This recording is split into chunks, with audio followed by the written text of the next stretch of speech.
Buddhism, it's quite common to wear orange. It symbolizes self-sacrifice. To be specific, burning the seeds of karmic reactions in the fire of sacrifice. So that's why it's orange, because fire's orange. So hence the orange. And I'll tell you a little bit more about what it actually means to be a monk in a few minutes. But I want to sort of jump into this topic here, which is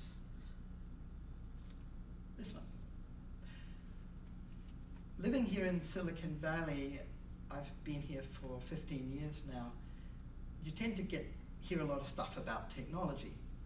Now, I'm not a technologist by any means. I use technology. I love recording studios for music. That was where I fell in love with technology.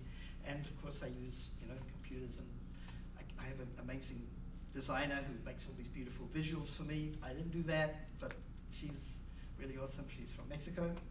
And I'm going to tell you a funny story about her because I can't resist making fun of my friends.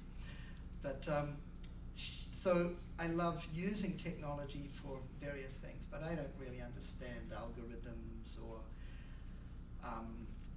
how to code or anything like that. So I want to make it clear, I'm not an expert in artificial intelligence, but I have been interested in human intelligence all of my life, and that's what I've really focused on. So I'm going to give you a little agenda here of what we're going to have. Oh, I can see there, can I? It's such a cool room. We've got 3 screens. So, yeah, I'll give you a little bit of my background. The main thing I want to explain about machines is that they're not us. And I think there's a lot of confusion about this at the moment. Many people feel their job's threatened. I think one of the most frequent searches on Google these days is, am I going to lose my job to a robot or similar? Or alternatively, are robots going to take over the world and oppress us all? So I have a couple of things to say about that.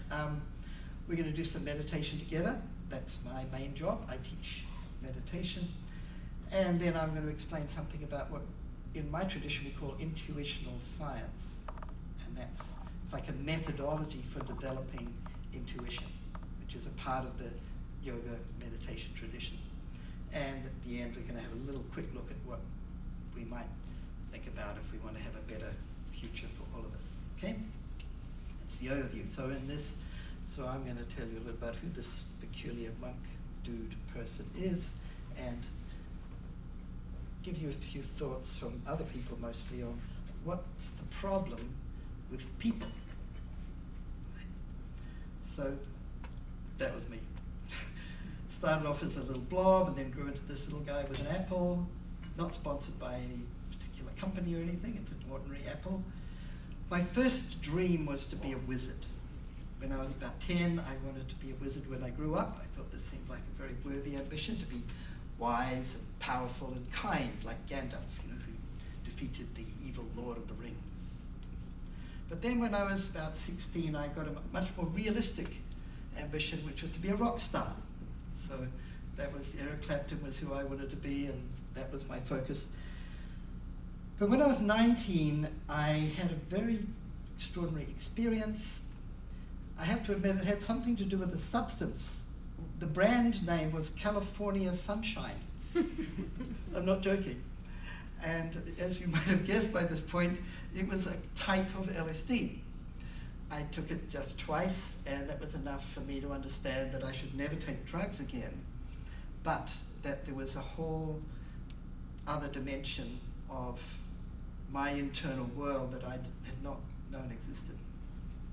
And I wanted to explore that. And I also understood from this experience that I definitely should learn how to experience different levels of awareness or consciousness naturally through some sort of meditation practice. And that's certainly on this path which led me to India. I spent a lot of time in India. I studied under an amazing spiritual master there. And then I went to training as a monk. And half of you here are my friends. Not all of you realize this, but I know half of you quite well. And one of you said I should explain that what it means, how you become a monk. So this isn't like a weekend course at Esalen, okay? This is hardcore. boot camp, spiritual boot camp. It involved, 6 hours of meditation every day for months on end, studying all these really difficult but interesting scriptures. It was a very intense discipline, but it was a beautiful experience. And the last week, we got to live as a beggar. It was in Kathmandu, and I remember the first day I walked out on the street, no shoes. You have 2 pieces of cloth and a begging bowl, and that's it for a week. And I remember walking along the road, and you could see the Himalayas in the distance, and I felt like I'm a real yogi now. It was like I was only 23, and yeah, I felt so free. It was incredible. And then the next day I got hepatitis, so it got a little more difficult after that, not quite as much fun. But I went through all of that, and then we, as monks, we get assigned to different parts of the world. So I've had a very eventful life, still going on, but I've visited more than 50 countries and taught and done all kinds of things that I wanted to do as a kid.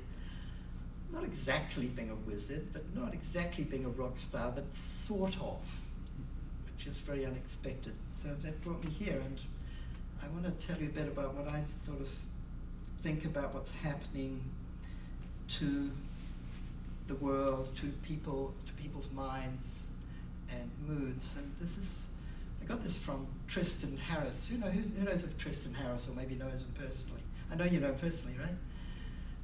So Tristan Harris worked for, wasn't it Facebook or Google? No, started a company after sold it to Google, ended up working at Google. Right, so he did very well in the tech industry. And now he's doing his penance because he feels very bad that he helped to enable this phenomenon of social media, which is having such an often negative impact on people's state of mind and mental health. And he feels it very keenly, and he's become kind of campaigner for controlling and managing social media and trying to ameliorate this. And he testified to Congress about it. He's a real expert in controlling people's minds, and he doesn't think it's a good idea. So, in order to extract money from their attention, all know the story. So Tristan uses this quote in one of his talks. He uses it quite often because I think it really sums up the situation really well. Edward Wilson, if you take a look at his videos, he's an ants expert, not ants. They call them. There's confusion in this country about the difference between your mother's sister and this little insect. In English, we call them ants and ants. We distinguish, we differentiate. But I'm talking about ants, the little insects. This guy's an expert in those, and he studies ant cities, and it's amazing, the stuff he talks about. But here he's talking about humans. The real problem of humanity is the following. We have Paleolithic emotions, medieval institutions, and godlike technology. So that, I thought, was a brilliant summary of why we have problems. So we have all these emotions, and we don't know how to manage them, and we pretend we're rational, but most of the time we're not. So that's one of the issues. Another one is, the human body is 80% water, so we're basically just cucumbers with anxiety. I don't know the source of this. Is redone by my artist, but somebody else came up with this. I thought it was delightful, and I just thought it would be wonderful for you to see this. I hope you get some wisdom from it. But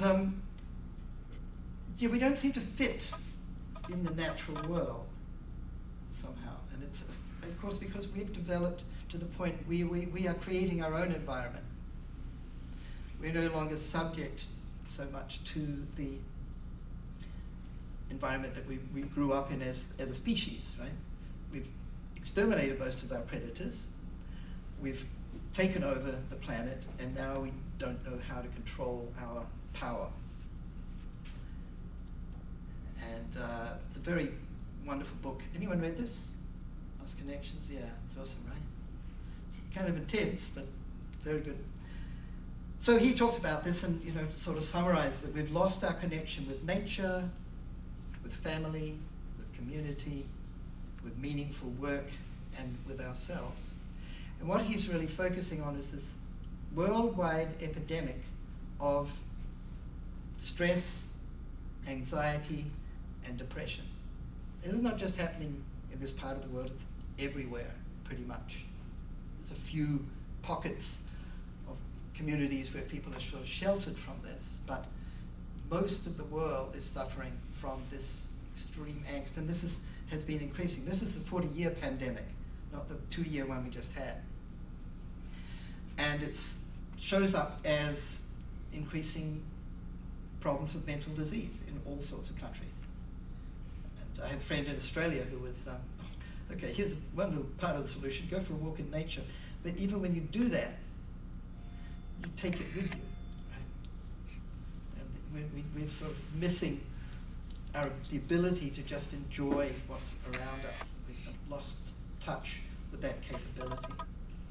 And the consequences over time are really serious. And I mean, I come from a beautiful part of the world, New Zealand. I grew up there. And everyone says, oh, it must be such a lovely place to live. And yeah, but they've got a really high rate of youth suicide and drug abuse and all kind of socio-psychological problems. So this little paradise country is not such a paradise for the people living there because of this cultural malaise.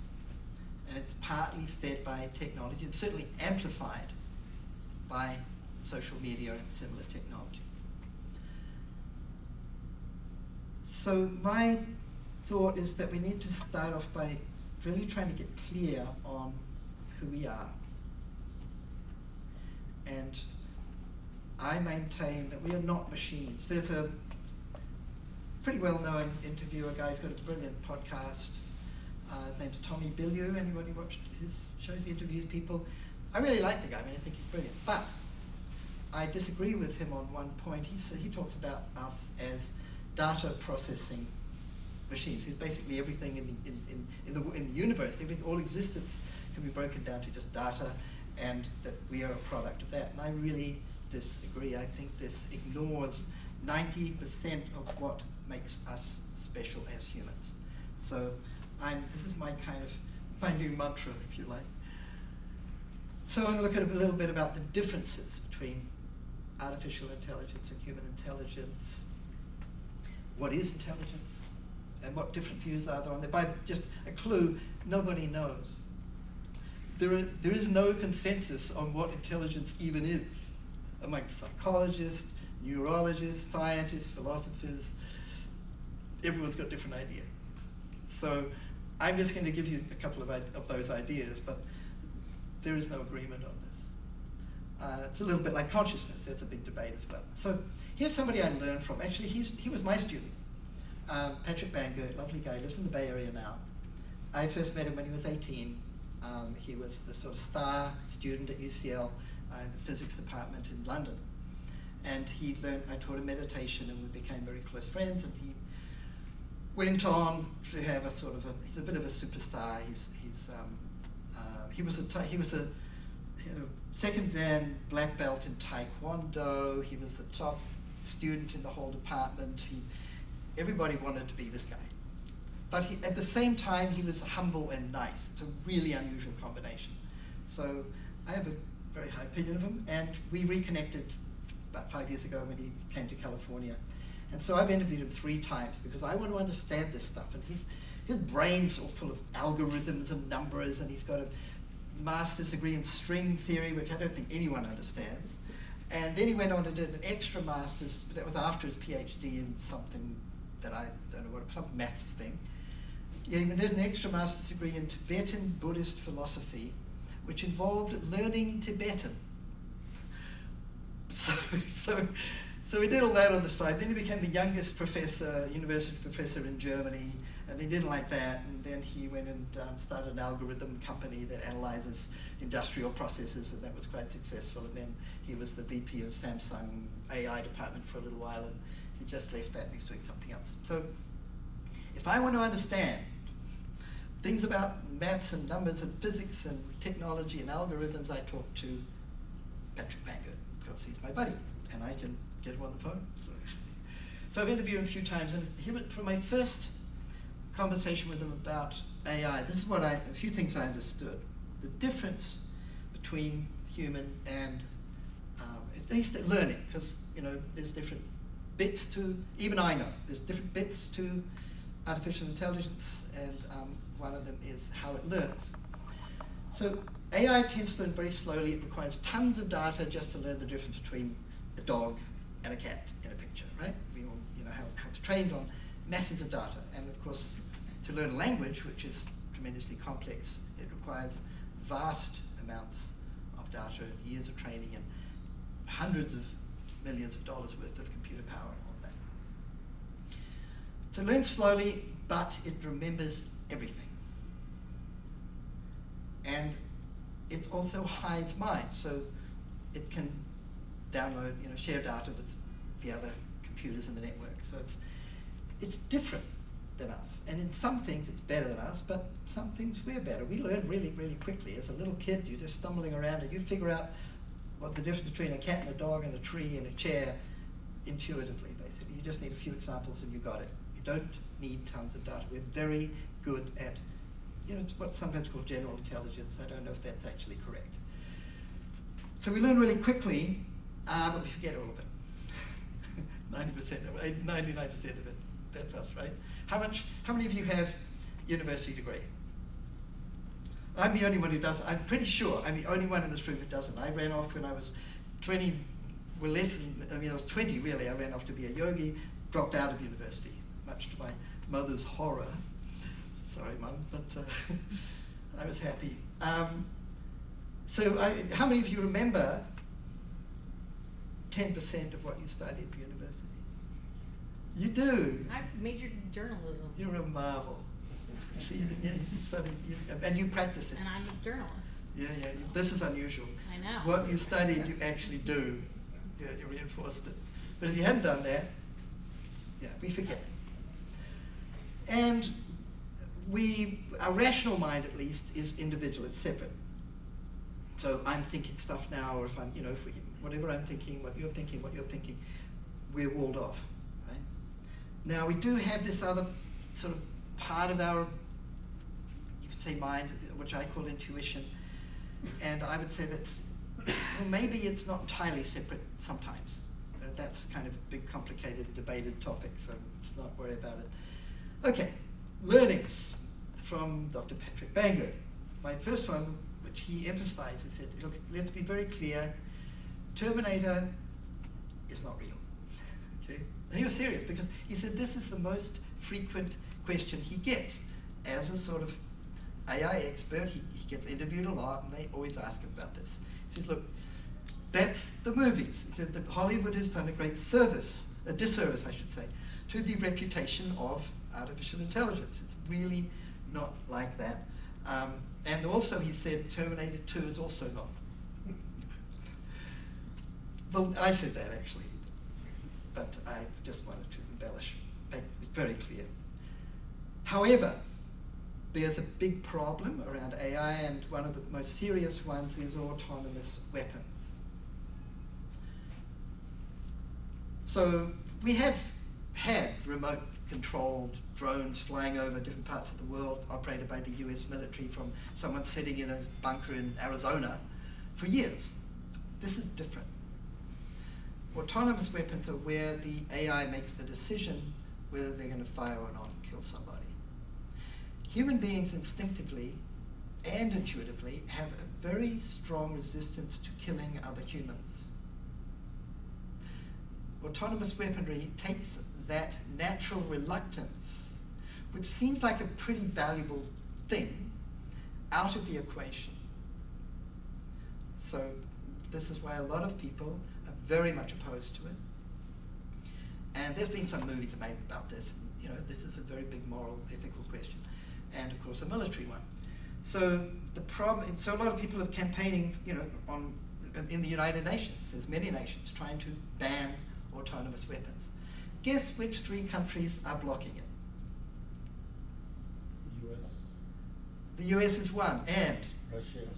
Pardon? Russia and China. Russia, yes, and? China. And China, very good. It's all too predictable, sadly. Who are the 3, most, I would say, three of the most aggressive nations in the world. The usual culprits, and they all happen to be, how do they qualify to be on the Permanent Security Council of the United Nations? Because they were three of the first 5 nations to develop nuclear weapons. So I think Yuval Harari stated this rather well. I'm more worried about the dangers of natural stupidity than artificial intelligence. I think humans are the problem, as usual. But we can also be the solution. I don't want to paint too dark a picture of humans. I'm actually a ridiculous optimist. But we also need to be self-aware and understand that we are extremely aggressive, or can be, but we can also be wonderful. That we have to understand how to manage this and how to manage our own nature, both the dark side of our nature and our higher nature. If we want to survive, basically, if we want to survive. There's another really incredible person I'm very fortunate to be friends with, and he's one of the other people whose brain I pick when I want to understand stuff that I don't understand. He's a futurist. He's holds the Sohail Ayatollah. He's originally from Pakistan, lives in Australia now, got his PhD in Hawaii. And he's a professor at 2 universities. He's got a big head, he's got a big brain inside it, you can see that. And he advises governments. One of the reasons I'm particularly excited about his work is that the New Zealand government asked him to come and help them plan the next 50 years for New Zealand. And you can imagine how happy I am about that. And they made this plan, and now they're beginning to implement it. They're really trying to see how to manage transportation and education and all of these really, really important facilities and infrastructure and stuff. So I asked him this question. I said, what is going to be the most important uniquely human skill for us? What do we need to focus on in 50 years' time? Because he does all these incredible projections, and he's got this methodology it's kind of like, you know, the Asimov book, the Foundation trilogy? They've made this rather not very good series about it on who are the criminals who made that? Apple. Yes, Apple. Sorry, Apple, but you blew it.